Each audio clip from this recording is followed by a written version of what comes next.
नमस्कार, आप सबका स्वागत है मेरे चैनल वॉक एंड टॉक में। मैं हूं आपके साथ आयुष, और जैसा कि मेरे हाथ में अभी एक कार्ड देख रहे होंगे जिस पे लिखा हुआ है कांग्रेस गारंटी कार्ड, जिसमें कई तरह की गारंटीज़ का जिक्र है। इसमें 1 लाख वेतन, 1 लाख हर साल, कर्ज माफ़ी, ऐसी कई तरह की चीज़ें हैं। और इसमें जैसा कि आप देख रहे हैं पीछे भी कई तरह की न्याय की बात करी गई। सबसे पहले इसमें आप देखेंगे हाथ बदलेगा हालात। अब इसमें युवा न्याय, नारी न्याय, किसान न्याय। और हमारे साथ एक यहाँ पे व्यक्ति बैठे हुए हैं जिनके साथ मैं थोड़ी सी चर्चा करूंगा इसी कार्ड को लेकर। और मैं सबसे पहले ये जानना चाहूँगा कि सर ये बताइए, ये जिस तरह से कांग्रेस कह रही कई तरह के न्याय देने की, आपको क्या लगता है ये काम भाजपा नहीं कर सकती है? देखिए, हाथ बदलेंगे हालात जी, इस पे मैंने एक लाइन और जोड़ी है जी। हाथ बदलेंगे हालात, गठबंधन मिलकर करेगा बीजेपी का काम तमाम। हाँ तो ये तो रहा कांग्रेस का घोषणा पत्र। जी। हमारे वायदे 15 लाख 2 करोड़ नौकरियों के नहीं है, बड़े बड़े वायदे नहीं है। हमने 30 लाख नौकरियों की बात की है।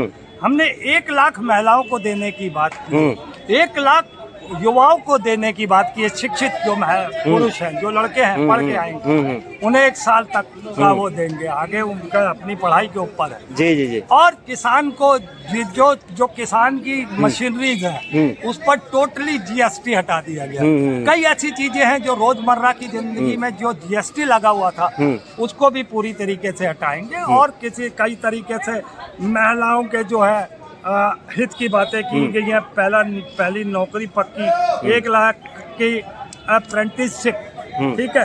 दूसरा आपका जो है स्वास्थ्य में 25 लाख रुपए प्रति व्यक्ति जो मिलेगा, स्वास्थ्य का बीमा जैसे जी। और कई ऐसी स्कीमें हैं जी। मगर मैंने मेन आपको बात ये कही, ये तो कांग्रेस का घोषणा पत्र है, ना कि जो संकल्प पत्र है जी।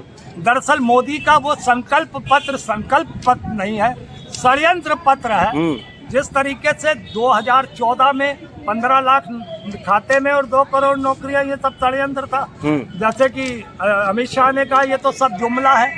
2019 में भी कई वायदे हुए, 2014 में भी हुए, अब 2024 में भी कई वायदे हुए कि जो ईडी के द्वारा छापे मारे गई ब्लैक मनी है उसको हम देश भर के गरीबों में बांट देंगे।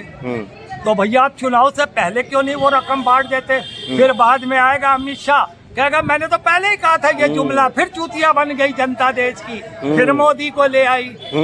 समझ रहे आप? तो मैं नरेंद्र मोदी से ये कहना चाहता हूँ कि ईडी के छापों में जितना करोड़ों अरबों आया है बांट दो इलेक्शन से पहले, फिर तुम्हारे बात का तो कोई एतबार है नहीं। तुम्हारे मुंह और पिछवाड़े का कोई ईमान नहीं है। बिल्कुल समझ लो नरेंद्र मोदी। और अगर तुम ये कहो कि अब आचार संहिता लग गया, मैं उल्लंघन नहीं करना चाहता हूँ, तो देश भर में देख लो, जगह जगह तुमने आज भी तुम्हारे बैनर लगे हैं, पोस्टर लगे हैं, बड़े बड़े होर्डिंग लगी हैं, और उस पर साफ साफ कहा जा रहा है बीजेपी को वोट दो और जिताओ, और अपनी योजनाएं बता रहे हो तुम। तो प्रचार करने में क्या समस्या है? वो तो परमिशन लेके कर रहे हैं। तो ऐसी परमिशन किस काम की है कि एक पार्टी को परमिशन है दूसरी को नहीं है? तो दूसरी क्यों नहीं ले रही? सोचिए दूसरी क्यों नहीं ले रही? आचार संहिता का क्या मतलब है? और इलेक्शन कमीशन कर रहा है और नगर महापालिका इसमें पैसे कमा रहा है। तो ये धंधेबाज सरकार है, तो सबको ये तो दरअसल एक गैंग है। नरेंद्र मोदी जिसका सरगना है, उसमें इलेक्शन कमीशन भी है, नगर निगम भी है ना, और ईडी भी है, सीबीआई भी है। ये गैंग है पूरा जिसका मुखिया नरेंद्र मोदी है। तो पैसे दे के वो जो मर्जी कर रहा है। हर पार्टी इस असूलों पे चलने वाली है।